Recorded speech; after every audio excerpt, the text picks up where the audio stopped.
दोस्तों, अगर आपके किसी एक स्टॉक का डिविडेंड अमाउंट किसी एक फाइनेंस ईयर में 10,000 रुपए से ज़्यादा का होता है और आप किसी टैक्स ब्रैकेट में नहीं आते हैं तो आपको फॉर्म 121 ज़रूर भरना चाहिए। तो आज के वीडियो में हम लोग थोड़ा सा इसी के बारे में बात करने वाले हैं।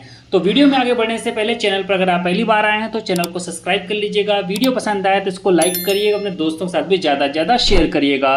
तो चलिए वीडियो को स्टार्ट करते हैं। तो दोस्तों, जो पहले फॉर्म 15G भरा जाता था, अब उसी को रिप्लेस करके फॉर्म 121 यानी कि फॉर्म 121 इंट्रोड्यूस किया गया है। तो सबसे पहले यह जानते हैं कि भाई ये फॉर्म आपको कहाँ पर मिलेगा। तो यह फॉर्म आपको कई जगहों से मिल सकता है और सबसे इम्पोर्टेंट जगह होती है आपका ईमेल, क्योंकि कंपनी की ओर से आपको एक नॉर्मल ईमेल भेजा जाता है जहां पर उन्होंने बताया होता है कि अगर आपका डिविडेंड अमाउंट 10,000 रुपये से ज़्यादा का हो रहा है तो आप फॉर्म 121 भर दीजिए, अन्यथा आपका 10% TDS कट होगा और उसको आप बाद में ITR फिल करके क्लेम कर पाएंगे।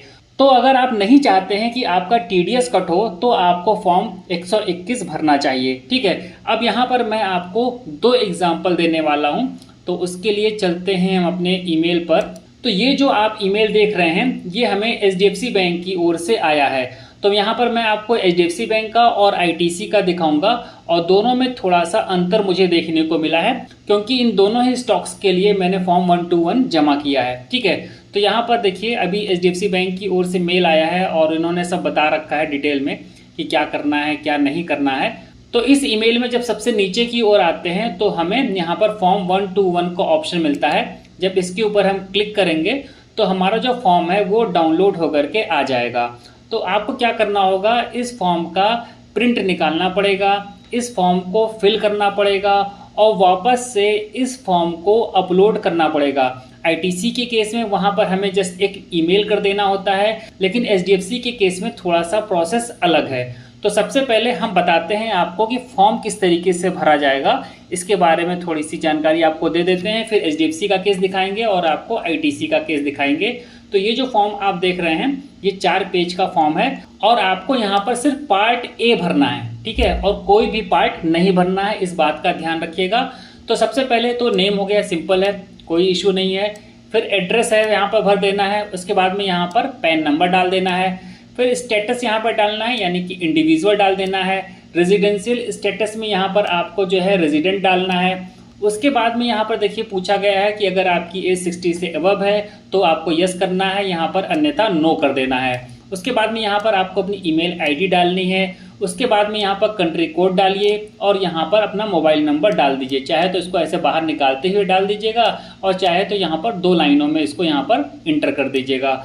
अब यहाँ पर आपको टैक्स ईयर डालना है, जैसे कि वर्तमान समय में 2026-27 हो जाएगा। उसके बाद में यहाँ पर डिटेल्स ऑफ इनकम का ऑप्शन है और यहाँ पर नेचर ऑफ इनकम पूछा गया है, तो यहाँ पर आपको सिंपली डिविडेंड लिख देना है। उसके बाद में यहाँ पर पूछा गया है estimated income for which declaration is made, तो यहाँ पर जो आपका डिविडेंड अमाउंट होगा वो टोटल अमाउंट डाल देना है उस स्टॉक का। जाहिर सी बात है यह फॉर्म आपको तभी भरना है जब आपका डिविडेंड अमाउंट 10,000 रुपया से ज़्यादा का होगा। तो जो अमाउंट यहाँ पर बनेगा वो अमाउंट आपको फिल कर देना है। अब थोड़ा सा नीचे की ओर आते हैं। अब यहाँ पर देखिए पूछा गया है details of form number 121 other than this form field during this tax year if any.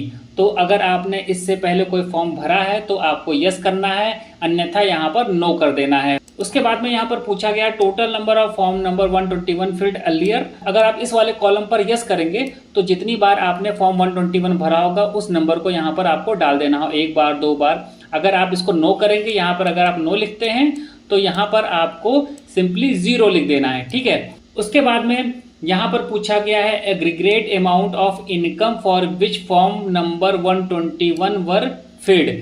तो अगर आपका यहाँ पर नो होगा तो यहाँ पर 0 हो जाएगा, अगर आपका यहाँ पर यस होगा तो यहाँ पर आपको वह अमाउंट डालना पड़ेगा। ठीक है, जो आपने पहले के फॉर्म 121 में यहाँ पर डाला होगा। ठीक, अगर आपने ऊपर के कॉलम में 00 दिया होगा तो यहाँ पर सिंपली आपको नील डाल देना है, और अगर आपने यहाँ पर अमाउंट डाला होगा तो यहाँ पर आपको कॉलम नंबर 10 और 11B का जो अमाउंट होगा उसको ऐड करके यहाँ पर लिखना होगा।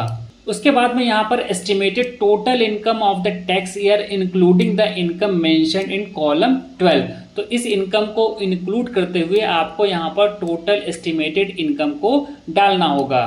उसके बाद में अगर आपने प्रीवियस ईयर में आईटीआर को फाइल किया है तो यहाँ पर आपको टैक्स ईयर डालना है, यहाँ पर आपको एक्नॉलेजमेंट नंबर डालना है और यहाँ पर रिटर्न इनकम डालना है।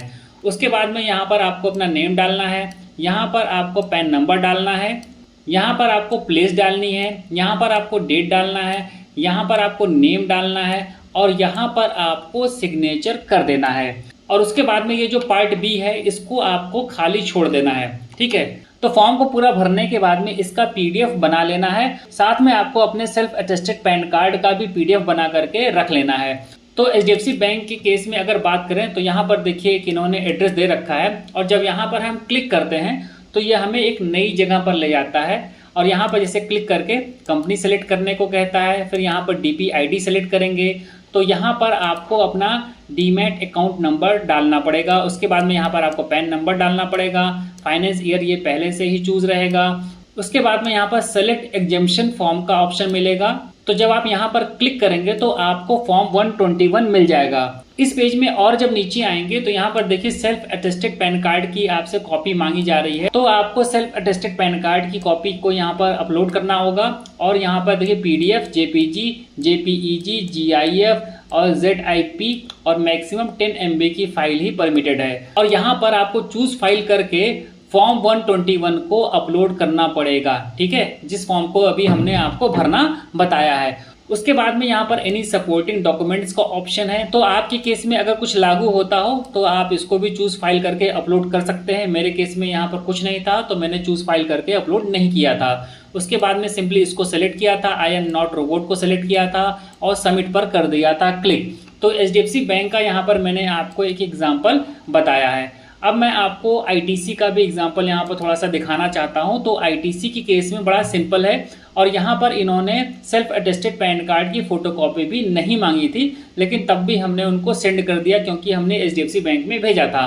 तो आईटीसी की ओर से जो ये ईमेल आया है तो यहाँ पर आप देखेंगे ये एक ऑप्शन हमें मिलता है। तो जब इस पर क्लिक करेंगे तो यहाँ पर हमें ईमेल सेंड करने का ऑप्शन मिलता है। सिंपली यहाँ पर क्लिक करिए, फाइल को सेलेक्ट करिए और यहाँ पर सब्जेक्ट डाल दीजिए फॉर्म 121 और सिंपली सेंड कर दीजिए। तो इस सिंपल सी प्रोसेस के द्वारा आप आईटीसी को फॉर्म 121 सेंड कर सकते हैं। यहाँ पर देखिए एक और ऑप्शन रहता है, यहाँ पर जब आप क्लिक करेंगे और डिविडेंड एंड टीडीएस पर क्लिक करेंगे, उसके बाद में अगर आपका एनएसडीएल के साथ में अकाउंट है तो आप एनएसडीएल को सेलेक्ट करिए, सीडीएसएल के साथ में अकाउंट है तो सीडीएसएल को सेलेक्ट करिए। यहाँ पर आपको अपनी क्लाइंट आईडी को डालना है, यानी कि आपको अपना डीमैट अकाउंट नंबर डालना है जो कि 16 डिजिट का होगा। उसके बाद में यहाँ पर आपको पैन नंबर डाल करके यहाँ पर लॉगिन पर क्लिक करना है। लॉगिन करने के बाद में आपको अपना मोबाइल नंबर या ईमेल आईडी डालना पड़ेगा और उस पर ओटीपी जाएगा। तो यहाँ पर मैंने ईमेल आईडी इंटर किया था और यहाँ पर मेरे ईमेल आईडी पर ओटीपी आया है। उस ओटीपी को यहाँ पर मैं फिल करता हूँ और वेरीफाई ओटीपी पर करता हूँ क्लिक। तो यहाँ पर आप देखेंगे submission of form 121 by resident individual share holder का ऑप्शन हमें मिल रहा है। तो इसी ऑप्शन को हम सेलेक्ट करेंगे और नेक्स्ट पर कर देंगे क्लिक। उसके बाद में फिर से नेक्स्ट पर करेंगे क्लिक। तो अभी आप इस पेज पर पहुंच जाएंगे और सारी डिटेल्स को फिल करके आप फॉर्म नंबर 121 को जनरेट कर सकते हैं। तो इस प्रोसेस को अभी तक मैंने प्रैक्टिकली नहीं किया है, तो नेक्स्ट बार जब आईटीसी का डिविडेंड आएगा तो मैं इस प्रोसेस के द्वारा फॉर्म नंबर 121 जनरेट करूंगा और उसका वीडियो अपलोड करूंगा। तो अभी इसका मेरे पास में प्रैक्टिकल एक्सपीरियंस नहीं है क्योंकि आईटीसी के केस में अभी तक मैंने प्रोवाइडेड ईमेल पर फॉर्म 121 को सेंड ही किया है और कोई प्रोसेस मैंने फॉलो नहीं किया है।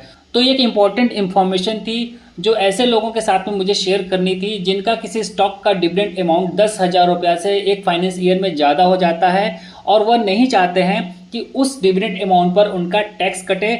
अगर आप फॉर्म 121 नहीं भरेंगे तो आपका 10% टीडीएस कट जाएगा और उस टीडीएस को क्लेम करने के लिए आपको वेट करना पड़ेगा। फाइनेंस ईयर के लास्ट में जब आईटीआर भरेंगे तब आप उस टीडीएस पर क्लेम कर पाएंगे और तब आपको वह टीडीएस आपके बैंक अकाउंट में मिल पाएगा। तो उम्मीद करता हूं कि यह वीडियो आपके लिए हेल्पफुल होगा। वीडियो पसंद आया हो तो वीडियो को लाइक करिएगा, चैनल पर पहली बार आए हो तो चैनल को सब्सक्राइब करिएगा। इस वीडियो में इतना ही, मिलते हैं नेक्स्ट वीडियो में नई जानकारी के साथ। तब तक के लिए नमस्कार।